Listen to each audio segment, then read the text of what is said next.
warahmatullahi wabarakatuh dan halo semuanya. Perkenalkan, saya Anissa Nur Safana. Nah, di video ini saya akan membahas tentang Critical Journal Review dari mata kuliah Pendidikan Kewarganegaraan. Nah, jurnal yang saya bahas yaitu tentang Exploring the Political Frontier in Australian School Brisbanian Insight on Civics and Citizenship Education. Yuk, mari kita bahas.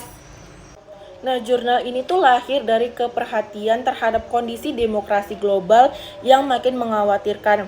Populisme, polarisasi politik, pengaruh media sosial, dan konflik global menjadi ancaman nyata bagi nilai-nilai demokrasi. Nah, di Australia sendiri, data Lowy Institute 2017 itu menunjukkan bahwa 36% warga setuju bahwa pemerintahan non-demokrasi itu kadang lebih baik, dan angka itu bahkan mencapai 42% di kalangan anak muda yang berusia tuh 18 tahunan. Nah, kondisi ini tuh disebut democration deconsolidation, yaitu proses melemahnya keyakinan warga terhadap nilai demokrasi yang pertama kali dirumuskan oleh Fua dan Mo 2017.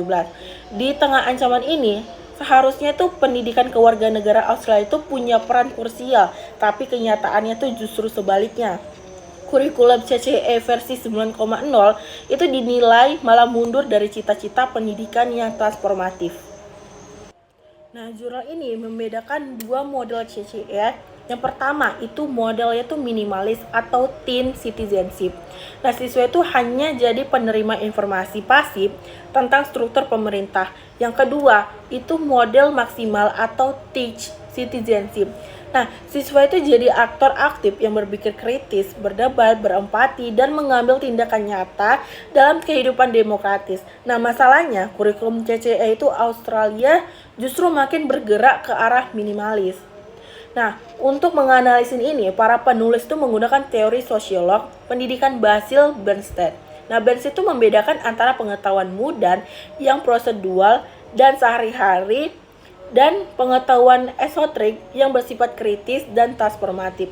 Menurutnya, siswa yang hanya mendapat pengetahuan mudah tidak akan bisa jadi warga negara yang aktif dan kritis. Bernstein juga menyebutkan 3 hak pedagogis siswa, yaitu hak peningkatan individual, hak inklusif sosial, dan hak partisipasi politik. Nah, dalam jurnal ini tuh berargumen bahwa CCE versi 9.0 itu gagal memenuhi dari ketiganya. Nah, dari hasil wawancara terhadap dokumen kurikulum versi 7.4 hingga 9.0 menunjukkan sejumlah kemunduran nyata. Nah, kata politik tuh hampir hilang dari kurikulum. Elemen partisipasi aktif seperti tindakan kolektif dan kontak dengan perwakilan terpilihnya tuh dihapus, serta nilai-nilai penting seperti empati, kasih sayang, dan kewarganegaraan global itu juga ikut hilang. Berbeda jauh dengan kurikulum kewarganegaraan Inggris lewat Craig Report 1998 yang justru menempatkan literasi politik sebagai pilar utama. Kelebihan jurnal ini tuh cukup banyak. Nah, topiknya tuh sangat relevan dengan kondisi demokratis global saat ini. Nah, analisis kurikulum itu rinci karena membandingkan antara versi secara sistematik dan penggunaan teori Bernstein itu membuat analisis itu lebih mendalam dan akademis. Dan secara praktis, jurnal itu juga memberikan masukan penting bagi pembuat kebijakan dan guru. Tapi ada juga nih kekurangannya. Nah, jurnal ini tuh minim data kuantitatif dan terlalu dominan pendekatan kualitatif. Nah, suara siswa dan guru tuh hampir tidak dimunculkan sama sekali. Beberapa bagian terasa terlalu teoritis dan pengaruh teknologi digital yang disebut sebagai ancaman demokrasi. Nah, belum dibahas secara mendalam dan konteks pembelajarannya tuh di kelas. Jadi kesimpulannya, jurnal ini secara meyakinkan membuktikan bahwa proses pembersihan kurikulum oleh acara atau Australian Curriculum Assessment and Reporting Authority itu justru menghilangkan elemen krisis dan partisipasif yang esensial dari CCE atau Civics and Citizenship Education. Nah, hasilnya kurikulum itu lebih menyerupai civics lama yang fokus pada hafalan, bukan citizenship education yang membentuk warga negara aktif.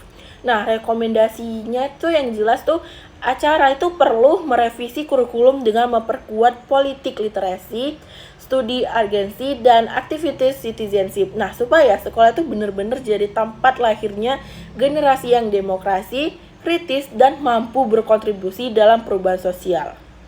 Oke guys, jadi sekian pembahasan yang saya sampaikan. Wassalamualaikum warahmatullahi wabarakatuh. Sampai jumpa.